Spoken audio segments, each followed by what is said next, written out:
ሰላም ጤና ይስጥልኝ እንደምን ዋላችሁ። ከዕለቱ የቻናል ዋና አበይት መረጃዎች ጋር አብሬያችሁ ቆየው ነው ፍራታ አጥላው ነኝ። መልካም ቆይታ።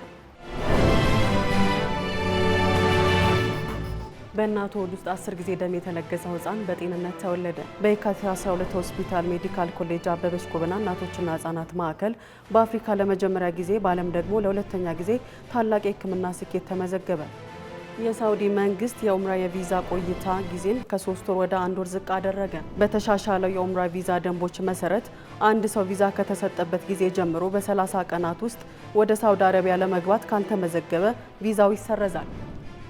ተመራማሪዎች የረጅም ሰዓታት የስልክ አጠቃቀም ለጤና እክልና ለማህበረሰባዊ ቀውስ ብሎ እርካታን የማጣት የስነ ልቦና ህመም ይዳርጋል ይላሉ።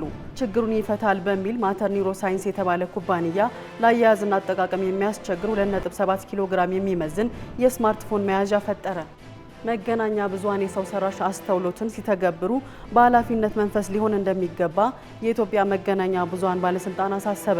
የባለስልጣኑ የመገናኛ ብዙሃን ሰው ሰራሽ አስተውሎትን በሚጠቀሙበት ወቅት ሊደርሱ የሚችሉትን ጉዳት ለመቀነስና ለማስቀረት በታማኝነትና በኃላፊነት መንፈስ መተግበር ይገባቸዋል ብለዋል። አዲስ አበባን ጨምሮ በሁሉም የሀገሪቱ አካባቢዎች 2232 የኤሌክትሪክ ተሽከርካሪ መሙያ ጣቢያዎች እንደሚያስፈልጉ የትራንስፖርትና ሎጂስቲክስ ሚኒስቴር አስታወቀ።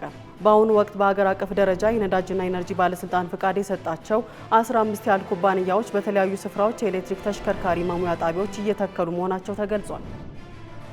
እንደ ቲክቶክ እና ኢንስታግራም ያሉ የማህበራዊ ሚዲያ መድረኮች ለወጣቶች ብቻ አይደሉም ያስባሉ በ60ዎቹ በ70ዎቹና 80ዎቹ ውስጥ ያሉ ተጽዕኖ ፈጣሪዎች ትክክለኛውን የህይወታቸውን ዘይቤ በማህበራዊ ሚዲያ በማካፈል ተወዳጅነትንና በመቶ ሺዎች የሚቆጠሩ ተከታዮችን እያፈሩ ይገኛሉ።